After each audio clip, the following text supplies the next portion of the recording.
Hello everyone, स्वागत है आप सभी का आपके अपने यूट्यूब प्लेटफॉर्म शिक्षा संकल्प पर। दोस्तों, आज के इस स्पेशल टेस्ट में UP triple S C PET exam के लिए हमने सेलेक्टेड 40 प्रश्नों को कवर किए हैं, जो कि वेरी वेरी इंपॉर्टेंट हैं। आप लोग अंत तक बने रहिएगा। टारगेट जो रहेगा आप लोगों का आज 30 प्रश्नों का रहने वाला है। लास्ट में अपना नाम, स्कोर ज़रूर बताइएगा कि क्या आप लोगों ने 30 प्रश्नों को बिल्कुल करेक्ट किया है। और दोस्तों, यहाँ पर हमने हिस्ट्री, जियोग्राफी, पॉलिटी और साइंस, उसके बाद जो है आपका हिंदी के भी हमने यहाँ पर कुछ प्रश्नों को कवर किए हैं। तो आप लोग अंत तक बने रहिएगा, इस टेस्ट को ज़रूर दीजिएगा, बहुत ही इंपॉर्टेंट टेस्ट जो है होने वाला है। ठीक, पहला प्रश्न देखेंगे सभी लोग। निम्नलिखित में से किसने शून्य के सिद्धांत को प्रतिपादित किया? 4 ऑप्शंस दिए गए हैं। चरक के द्वारा, चाणक्य के द्वारा, आर्यभट्ट के द्वारा, वाराहमिहिर के द्वारा। तो आप लोग बताएंगे यहाँ पर शून्य के सिद्धांत को जो है किसने प्रतिपादित किया। ध्यान रखेंगे, आर्यभट्ट के द्वारा जो है शून्य के सिद्धांत को प्रतिपादित किया गया था। कई एग्जाम में ये प्रश्न पूछा जा चुका है। आइएगा, क्वेश्चन नंबर दूसरा सभी लोग देखेंगे। निम्नलिखित में से एक सिंधु घाटी स्थल पाकिस्तान में है। तो आप लोग बताइएगा इसमें से जो है कौन सा स्थल पाकिस्तान में स्थित है? लोथल, कालीबंगा, आलमगीरपुर, हड़प्पा। चलिएगा, सभी लोग आंसर करें। तो याद रखिएगा दोस्तों, लोथल जो है आपका कहाँ पर स्थित है? गुजरात में। ठीक है, लोथल आपका गुजरात में है। कालीबंगा की बात करें, यह आपका राजस्थान में स्थित है। ठीक, उसके बाद आलमगीरपुर, आलमगीरपुर जो है आपका मेरठ में स्थित है। ठीक है, उत्तर प्रदेश के मेरठ में स्थित है। हड़प्पा की बात करें, हड़प्पा आपका यही बसता है, तो ये आपका हो जाएगा पाकिस्तान में। ठीक है, चौथा विकल्प आपका इस प्रश्न का बिल्कुल राइट हो जाएगा। तीसरा प्रश्न सभी बच्चे देखेंगे। हर्षवर्धन के काल में भारत आने वाले चीनी यात्री कौन थे? फाहियान, हेथिंग। यहाँ पर 4 ऑप्शंस दिए गए हैं, यहाँ पर बताइएगा आप लोग। हर्षवर्धन के काल में जो है भारत आने वाला चीनी यात्री जो है कौन था? तो याद रखेंगे, ह्वेनसांग जो है चीनी यात्री था, जो कि हर्षवर्धन के काल में भारत आया था। ठीक है, आइएगा क्वेश्चन नंबर 4 सभी लोग देखेंगे। अकबर के प्रसिद्ध राजस्व मंत्री कौन थे? तानसेन, टोडरमल, राणा प्रताप सिंह, हुमायूं। इंपॉर्टेंट प्रश्न है। अकबर के प्रसिद्ध राजस्व मंत्री, तो याद रखिएगा टोडरमल जो है अकबर के प्रसिद्ध राजस्व मंत्री थे। ठीक है, दूसरा विकल्प आपका इस प्रश्न का करेक्ट हो जाएगा। Question number 5। 1757 में प्लासी के युद्ध में सिराजुद्दौला को किसने धोखा दिया? इंपॉर्टेंट प्रश्न है। हैदर अली, मीर कासिम, मीर जाफर, अवध के नवाब। दोस्तों, अंत में अपना नाम, स्कोर जरूर बताइएगा, और ये टेस्ट कैसा लगा आप लोग जरूर इसका रिव्यू करिएगा कमेंट बॉक्स में। ठीक है, 1757 में प्लासी के युद्ध में सिराजुद्दौला को किसने धोखा दिया? राइट आंसर हो जाएगा आपका मीर जाफर। ठीक है, तीसरा विकल्प आपका इस प्रश्न का बिल्कुल करेक्ट हो जाएगा। चलिए अगले प्रश्न की तरफ हम लोग बढ़ेंगे। ध्यानपूर्वक जो है आप लोग देखते हुए चलिएगा, और हर एक प्रश्न का जो है जवाब देते हुए जरूर चलिएगा। ठीक, चलिए नेक्स्ट क्वेश्चन देखिएगा। गांधी जी ने निम्नलिखित कारण से असहयोग आंदोलन वापस ले लिया? चौरी चौरा कांड, चंपारण आंदोलन, काकोरी षड्यंत्र, बारदौली आंदोलन। तो यहाँ पर बताइएगा आप लोग, गांधी जी ने यहाँ पर जो है कौन सा कारण था जिसके कारण असहयोग आंदोलन वापस ले लिया? तो याद रखेंगे चौरी चौरा कांड की वजह से। ठीक है, और चौरी चौरा कांड कब हुआ था आप लोग बताएंगे कमेंट बॉक्स में, जरूर बताइएगा। इंपॉर्टेंट प्रश्न है, पूछा जाता है एग्जाम में। आइएगा क्वेश्चन नंबर 7 सभी लोग देखेंगे। नौजवान भारत सभा की स्थापना किसके द्वारा करी गई? नौजवान भारत सभा की स्थापना जो है किसके द्वारा की गई? यहाँ पर सभी लोग आंसर करेंगे। तो सरदार भगत सिंह के द्वारा जो है नौजवान भारत सभा की स्थापना की गई। ठीक है, तीसरा विकल्प यहाँ पर बिल्कुल राइट हो जाएगा। सरदार भगत सिंह के द्वारा नौजवान भारत सभा की स्थापना करी गई। ठीक, क्वेश्चन नंबर 8 सभी लोग यहाँ पर देखिएगा। स्वामी विवेकानंद का मूल नाम क्या था? नरेंद्र नाथ दत्त, बटकेश्वर दत्त, कृष्ण दत्त और सुरेंद्र दत्त। 4 ऑप्शन से दिए गए हैं। क्वेश्चन नंबर 8 आंसर करें। स्वामी विवेकानंद का मूल नाम जो था नरेंद्र नाथ दत्त था। ठीक है, पहला विकल्प आपका यहां पर बिल्कुल करेक्ट हो जाएगा। आइएगा, सुभाष चंद्र बोस ने किस देश में स्वतंत्र भारत की अंतरिम सरकार की स्थापना की? महत्वपूर्ण प्रश्न है, स्टार लगाइएगा इस पर। Burma, Singapore, Thailand, Indonesia. Subhash Chandra Bose ने किस देश में स्वतंत्र भारत की अंतरिम सरकार की स्थापना की? तो याद रखेंगे दोस्तों, सिंगापुर में। ठीक है, दूसरा विकल्प आपका यहाँ पर बिल्कुल राइट हो जाएगा। क्वेश्चन नंबर 10 देखिएगा, राष्ट्रीय संघर्ष के दौरान प्रसिद्ध समाचार पत्र केसरी के संस्थापक संपादक कौन थे? इंपॉर्टेंट समाचार पत्र है, ठीक है, कई एग्जाम में ये प्रश्न पूछा भी जा चुका है। केसरी के संस्थापक और संपादक कौन थे? तो ध्यान रखेंगे लोकमान्य तिलक, ठीक है। चौथा विकल्प यहां पर बिल्कुल राइट हो जाएगा। फटाफट हम लोग इन प्रश्नों को कवर करेंगे स्पीड के साथ, ठीक। भारतीय मरुस्थल को कहा जाता है गोबी, सहारा, थार, अटाकामा। तो आप लोग जवाब करेंगे भारतीय मरुस्थल को जो है कहा जाता है, चलिएगा, थार, यानी जो है आपका तीसरा विकल्प राइट हो जाएगा, ठीक है। तीसरा विकल्प यहां पर करेक्ट हो जाएगा। विश्व का सबसे बड़ा डेल्टा जो है कौन सा है? सुंदरबन, एमेजॉन बेसिन, उसके बाद ग्रीनलैंड, कांगो बेसिन। बताएंगे आप लोग विश्व का जो है सबसे बड़ा डेल्टा जो है कौन सा है, चलिएगा। तो सुंदरबन का डेल्टा, ठीक है, पहला विकल्प यहां पर राइट होगा, स्टार लगाइएगा, इंपॉर्टेंट प्रश्न है। क्वेश्चन नंबर 13 देखेंगे, नर्मदा नदी का उद्गम जो है निम्नलिखित में से कौन सा है, यानी कहां से हुआ है नर्मदा नदी का उद्गम? सतपुड़ा, ब्रह्मगिरी, अमरकंटक, पश्चिमी घाट की ढलान से। चार ऑप्शंस दिए गए हैं कुछ इस प्रकार से, यहाँ पर इंपॉर्टेंट प्रश्न है। दोस्तों अगर आप लोग चैनल पर नए हैं और UP triple S C PET exam की तैयारी में लगे हुए हैं, शिक्षा संकल्प के यूट्यूब प्लेटफॉर्म से आप लोग जरूर जुड़िएगा, निश्चित रूप से आपको यहाँ से हेल्प मिलेगी। सब्सक्राइब करके बेल आइकन को प्रेस कर लीजिएगा और जो भी टेस्ट जो है आपको प्रोवाइड किया जा रहा है जरूर दीजिएगा। यहाँ पर हमने सिलेक्टेड क्वेश्चन ही कवर किए हैं आपके सिलेबस के अकॉर्डिंग, ठीक है। चलिए, तो अमरकंटक से जो है नर्मदा नदी का उद्गम होता है, ठीक है। तीसरा विकल्प यहाँ पर बिल्कुल आपका करेक्ट हो जाएगा। क्वेश्चन नंबर 14 सभी बच्चे देखेंगे, मध्य प्रदेश में पन्ना एक महत्वपूर्ण स्थान है, यह किसके लिए प्रसिद्ध है? सोने की खाने, चांदी, उसके बाद हीरे की खाने, लोहे की खाने। चार ऑप्शंस दिए गए हैं, यहाँ पर पूछा गया है पन्ना जो है एक महत्वपूर्ण जो है मध्य प्रदेश में खान है, ये किसके लिए प्रसिद्ध है?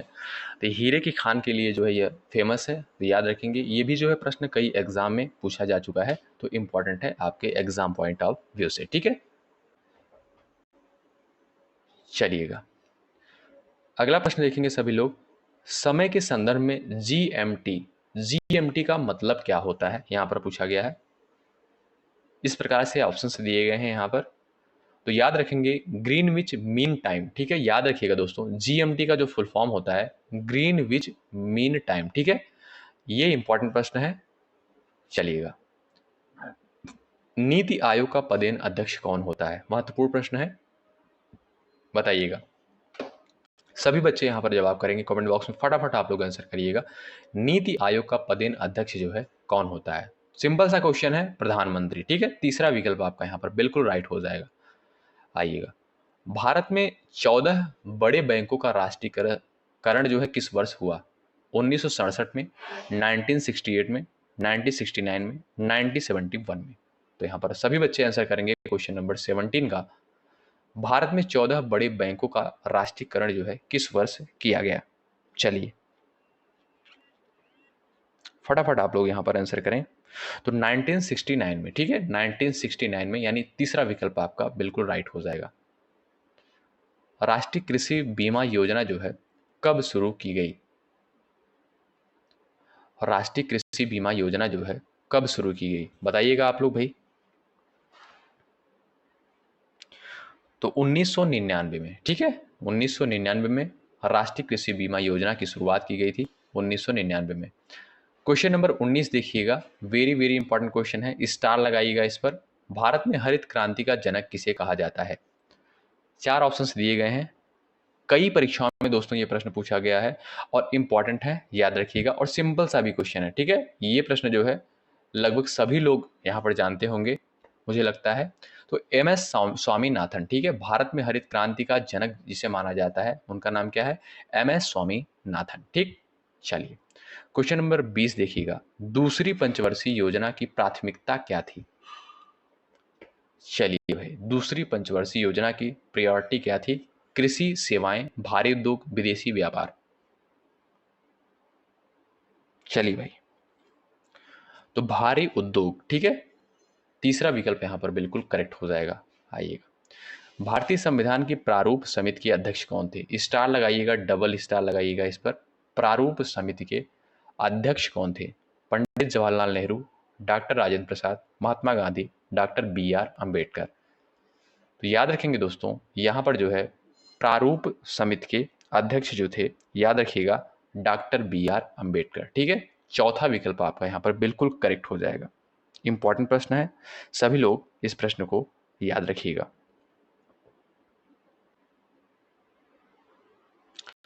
संविधान में मौलिक कर्तव्यों को कब शामिल किया गया? क्वेश्चन नंबर 22 है, आप लोग बताइएगा, संविधान में जो है मौलिक कर्तव्यों को कब शामिल किया गया? तो याद रखिएगा, 42वें संविधान संशोधन 1976 के द्वारा जो है मौलिक कर्तव्यों को जो है शामिल किया गया था भारतीय संविधान में। अच्छा, एक प्रश्न का दोस्तों आप लोग जवाब करिएगा कमेंट बॉक्स में, जो सबसे पहले जवाब करेगा उसका जो है आंसर कमेंट बॉक्स में पिन किया जाएगा। ठीक है, मौलिक कर्तव्य जो है इनकी संख्या कितनी है, और आपका मौलिक अधिकार हो गए, इनकी संख्या कितनी है? बस आपको छोटे छोटे दो प्रश्न हैं, आप लोग जवाब करिएगा, मौलिक कर्तव्य और मौलिक अधिकार, इनकी संख्या कितनी है? क्वेश्चन नंबर 23 सभी लोग देखिएगा,